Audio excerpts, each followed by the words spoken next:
Hello friends, इस video में हम डिस्कस करेंगे स्केलेटल मसल्स के बारे में। Skeletal muscles because form this muscles that move bone. जो स्केलेटल मसल्स होते हैं, स्केलेटल मसल्स नाम कैसे दिया गया है क्योंकि ये जो मसल्स हैं वो स्केलेटन के साथ अटैच हुए होते हैं, यानी कि बोन के साथ अटैच हुए होते हैं, इसीलिए इसको स्केलेटल मसल्स बोला गया है। तो ये स्केलेटल मसल्स क्या करते हैं, ये बोन को मूव करने में हेल्प करते हैं क्योंकि ये जो स्केलेटल मसल्स हैं हमारे स्केलेटन के साथ अटैच हुए होते हैं।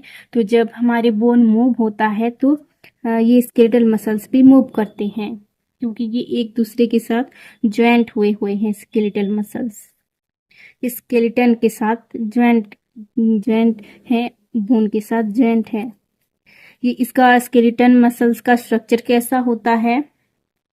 Striated stripes can be see on muscles. तो ये जो स्केलेटल मसल्स में क्या दिखाई देता है, ये स्ट्रिएटेड मसल्स हैं और इनमें क्या दिखाई देता है? स्ट्राइप्स दिखाई देता है कि तो ये है skeletal muscles, long long cells होते हैं। तो इनमें जो बीच बीच में जो स्ट्रक्चर दिखाई दे रहा है इसको स्ट्राइप्स बोलते हैं, जो कि स्केलेटल मसल्स में प्रेजेंट होते हैं।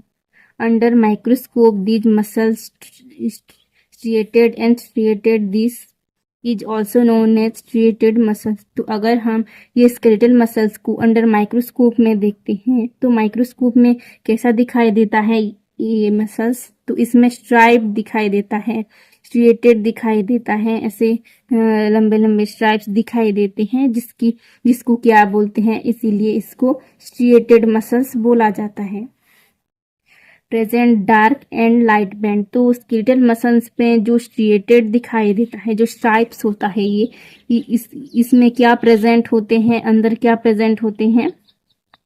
Light band and dark band present होते हैं। दो बैंड मेनली प्रेजेंट होते हैं जिसको light band and dark band बोला जाता है, जो कि स्केलेटल मसल्स को कॉन्ट्रैक्ट होने में हेल्प करती है, मूव करने में हेल्प करती है स्केलेटल मसल्स को कॉन्ट्रैक्शन में।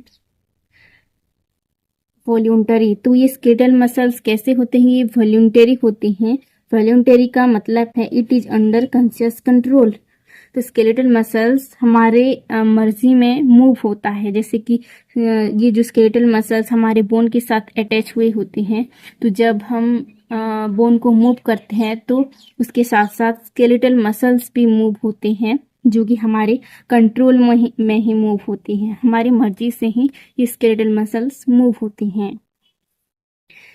स्केलेटल मसल्स का शेप कैसा होता है? इसका जो शेप कैसे होते हैं, ये सिलेंड्रिकल स्ट्रक्चर होते हैं, सिलेंडर लाइक इनका जो शेप होता है, ये सिलेंडर लाइक ये दिखाई देता है। न्यूक्लियस। स्केलेटल मसल्स में क्या प्रेजेंट होते हैं? इनमें न्यूक्लियस प्रेजेंट होते हैं। तो न्यूक्लियस बहुत ज़्यादा प्रेजेंट होते हैं स्केलेटल मसल्स में। और इनमें जो न्यूक्लियस कैसे होते हैं? वेरी लॉन्ग दिखाई देते हैं, लंबे लंबे न्यूक्लियस होते हैं। मल्टी न्यूक्लिएटेड होते हैं, यानी कि स्केलेटल मसल्स एक ही सेल में बहुत सारे न्यूक्लियस दिखाई देते हैं, इसीलिए इसको मल्टी न्यूक्लिएटेड भी बोलते हैं। And long more than 50 cm long.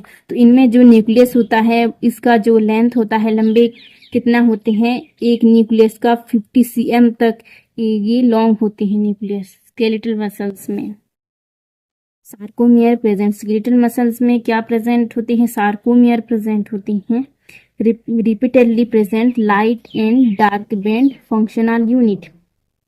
जो सार्कोमियर प्रेजेंट होता है स्केलेटल मसल्स में, जिसको क्या बोलते हैं? Functional unit of skeletal muscles बोलते हैं, जो कि और इस सार्कोमियर में क्या प्रेजेंट होता है? Light band and dark band present होता है, जो कि एक्चुअल में जो मसल्स का कॉन्ट्रैक्शन होता है वो light band and dark band से ही होता है, इसलिए इसको फंक्शनल यूनिट भी बोला जाता है सार्कोमियर को, क्योंकि सार्कोमियर के अंदर light band and dark band present होता है, जो कि फंक्शनल यूनिट है स्केलेटल मसल्स का। देन स्केलेटल मसल्स कैसे दिखाई देते हैं? ये अनब्रांच होते हैं, इनमें कोई भी ब्रांच नहीं होता, ये पूरे लंबे लंबे से सेल्स होते हैं, इनमें कोई भी ब्रांचेस नहीं होता, ये अनब्रांच होते हैं। तो स्केलेटल मसल्स कैसे एक्शन करते हैं, न्यूरोमस्कुलर जंक्शन प्रेजेंट। तो स्केलेटल मसल्स में क्या प्रेजेंट होते हैं, इनमें न्यूरोमस्कुलर जंक्शन प्रेजेंट होते हैं, यानी कि न्यूरॉन्स सिग्नल देते हैं जिसकी हेल्प से ये कॉन्ट्रैक्शन करती हैं। जो मसल्स कॉन्ट्रैक्ट होता है वो कैसे होता है, न्यूरॉन सिग्नल देते हैं स्केलेटल मसल्स को, तो उसके बाद वो कॉन्ट्रैक्ट करती हैं। Communicate neuron and muscles. जब न्यूरॉन एंड मसल्स कम्युनिकेट करता है तो न्यूरॉन क्या करती है, सिग्नल देता है स्केलेटल मसल्स को, न्यूरोट्रांसमीटर भेजता है, तभी मसल्स क्या करते हैं, कॉन्ट्रैक्ट करते हैं। तो इनमें कम्युनिकेट होता है, न्यूरॉन एंड मसल्स का कम्युनिकेट होता है, जिसकी वजह से ये मसल्स क्या होता है, कॉन्ट्रैक्ट होता है या फिर मूव होता है। ये स्केलेटल मसल्स का डिटेल है। अगर आपको ये वीडियो अच्छा लगा तो please like share and subscribe जरूर करें।